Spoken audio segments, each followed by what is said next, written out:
Guys, in this video, we will be learning NumPy sorting array in Python. We will see what is NumPy.sort function. We will be taking an example of one-dimensional array and two-dimensional array. We will also see what is access, order, and kind parameter with these functions.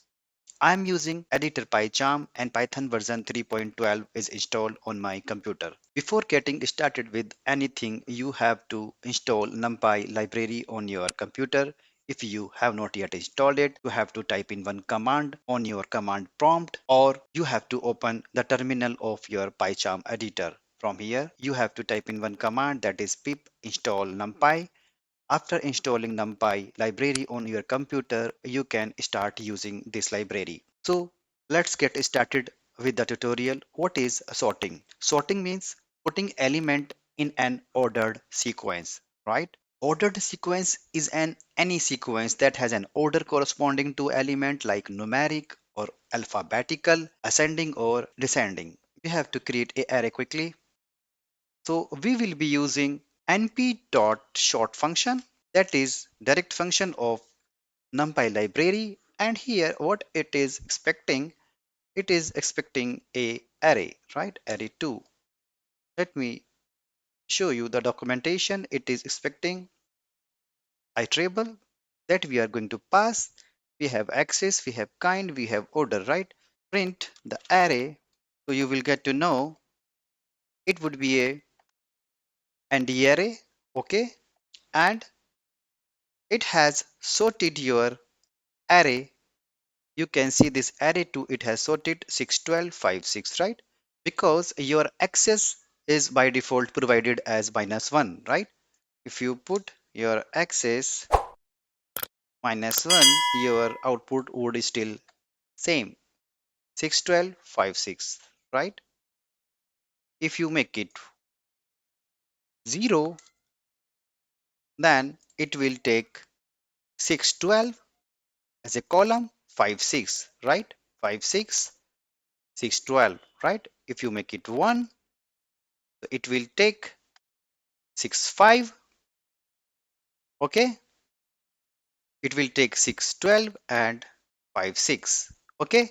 So you know how axes work, either 0, either 1, okay, or -1, right? By default is -1.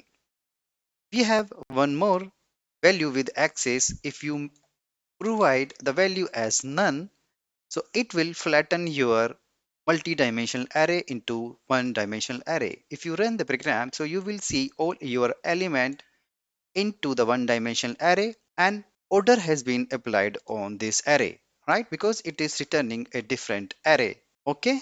So order will work same as it was working with ndarray.sort function.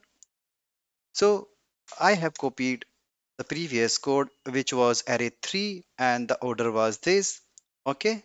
Instead of array 3.sort, we will be using np.sort, right? That is our numpy library.sort, okay? And it will return us different array. That would be 5, and we have to print our array 5 object. Let me run the program.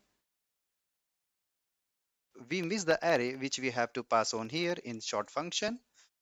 As a order name we have passed on, so it applies the ordering on a name field on these type of values. If you put age, then your order would be changed. Still we have 50 and 60, so the data is correct for us. If I make it 70, then this record would be appear first here, right? If you're in the program, so you will get Z as a first because 60 is less than 70, right? And we have applied the order on age. So this is age and this is name, okay? Now let's see what is kind parameter.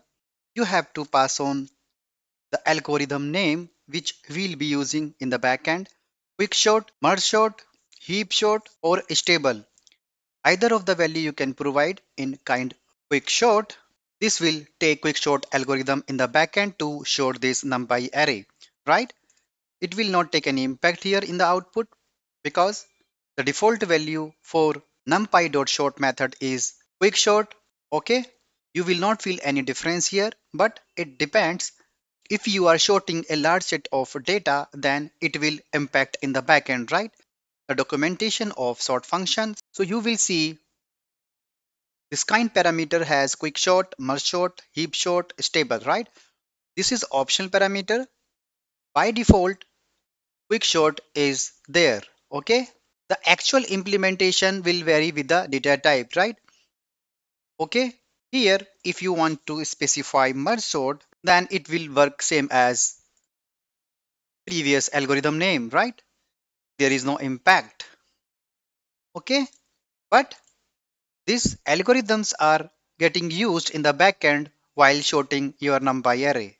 So we have seen what is numpy.sort function. That brings us to the end of the today's video. We hope you found it informative and engaging. Don't forget to subscribe to our channel for more exciting content on all things tech related. Thanks for watching and we will see you in the next video.